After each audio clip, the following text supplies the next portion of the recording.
syempre po naman na yung pangarap ko po na makasali sa Olympics and makakuha po ng gold medal. And syempre po yung sa mga tao, walang sawang sumusuporta po sa akin. Inaalay ko po lahat po yung performance ko po para sa kanila po. Alright. I think that's all. Thank you, ma'am. Thank you, Kaloy. More question from our friends? Hi, Kaloy. JM Pineta, IBC13.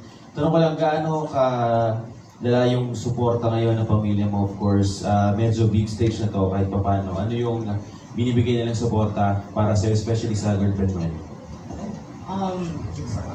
Natutulungan po ako ng partner ko sa mental ko po and sa mga other staff ko na hindi ko na po kayang bigyang pansin, and mas pinag-focus niya po ako sa training, and syempre inaalagaan din po yung well-being ko at tinutulungan din po ako sa pagpaplano sa bawat galaw ko po sa gymnastics training and syempre sa buhay natin po. And excuse me, I wanted to interject. He's not saying it, but he's sacrificing a lot. Starting on June 29, he will completely focus on the training. Nothing. He will not see Chloe, he will not see anybody. He will just train, and that's a big sacrifice. So he's doing a lot of sacrifice. Thank you, Miss Cynthia. Yeah. Second question na, Kaloy. Last question. Preparations mo for the Paris Olympics, may update ba sa uling mga sinabi mo nung dating update mo sa media? Ano yung improvement na nakikita mo na sabi mo nga, itatry mo? Ano yung improvement na nakikita mo ngayon?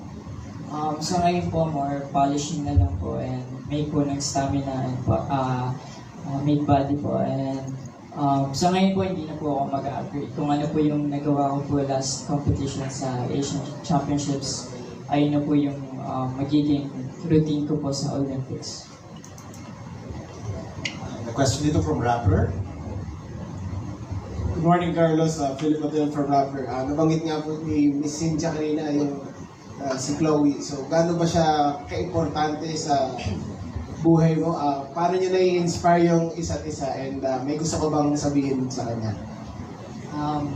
Una muna po gusto ko pong magpasalamat sa kanya po sa paggabay din po sa akin sa lahat po ng ginagawa ko. Super grateful po and happy na binigyan po ako ng Panginoon ng ganitong partner po.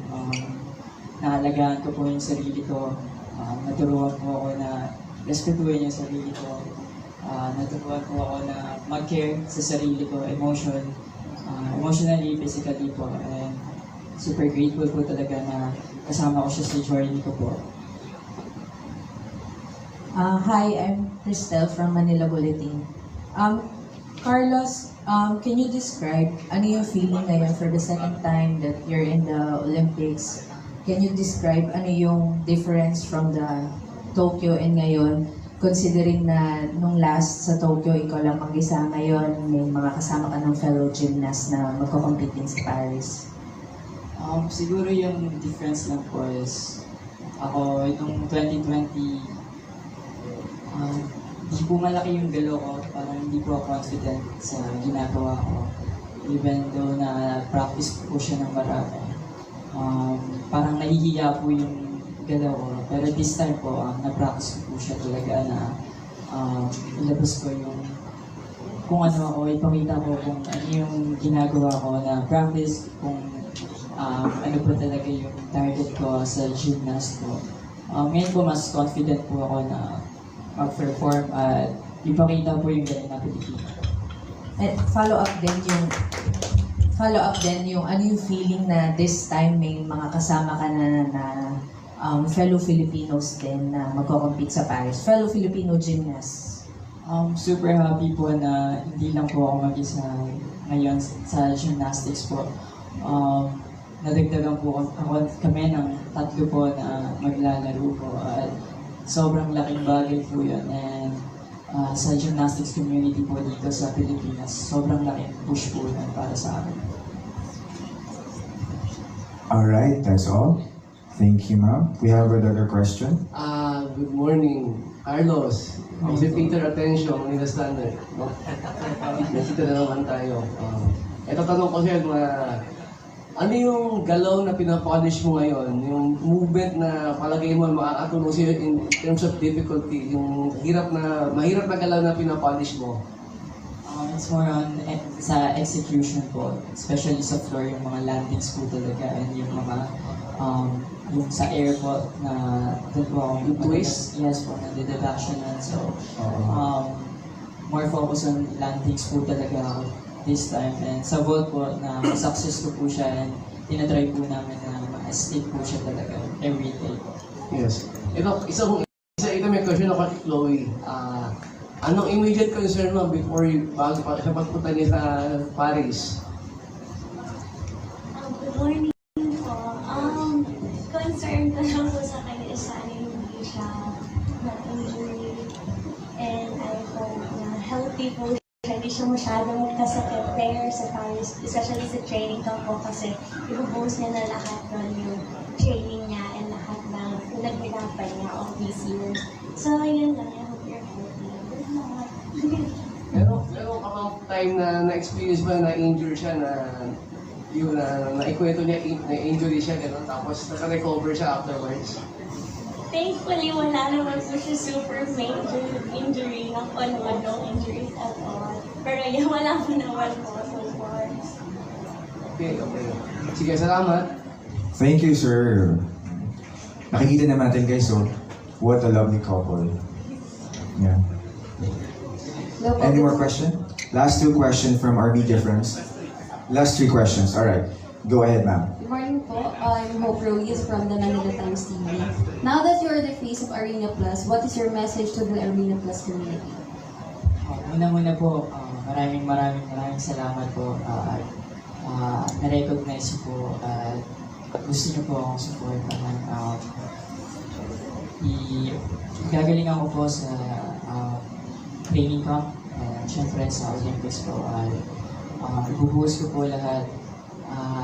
Tatapatan ko po yung mga supportang bigyan niyo po sa at patuloy niyo po kaming supportahan at ipagdasal lahat po ng mga atletang Pilipino na maglalaro po. Maraming salamat po.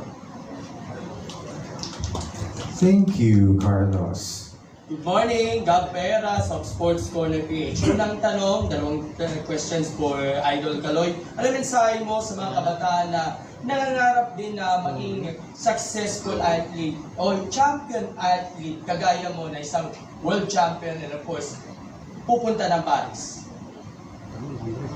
Sa mga kagaya ko po na nangangarap ko lang po, patuloy lang po na mangarap and pagpursigihan. Huwag niyo kakalimutan na lahat ng meron tayo ngayon ay galing sa taas. Mas maging enthusiasm tayo sa ginagawa natin. Hanapin natin kung ano ba talaga yung gusto natin sa ginagawa natin sa buhay. And para naman po sa mga Olympians po na makakasama ko po, kung ano po yung pinractice natin, gawin lang po natin doon at maging safe po tayong lahat. Dito pa lang, proud na po ako sa inyo. Maraming salamat po. And lastly, Kaloy, I know marami kang mga bata na na-inspire mo, lalo na nung bumisita kayo ni Levi doon sa Gymnastics Association of the Philippines. Sila yung mga future Olympians natin. Ano yung nakikita mong pananaw doon sa ating mga new breed, new generation of artistic gymnast na katulad mo ay nangangarap din na maging kampiyon? Salamat at magandang tanghali.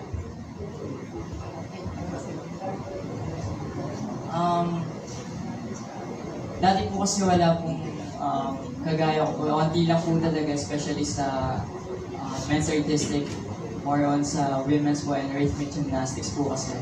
And sa nakikita ko po ngayon, may mga potential po talaga na bata na kaya po talaga, kung magtutuloy-tuloy po sila, kaya po na makaakyat din po and makatungtong sa world stage po. And super happy po ako na yung mga ibang bata po na tatry po sila ng gymnastics.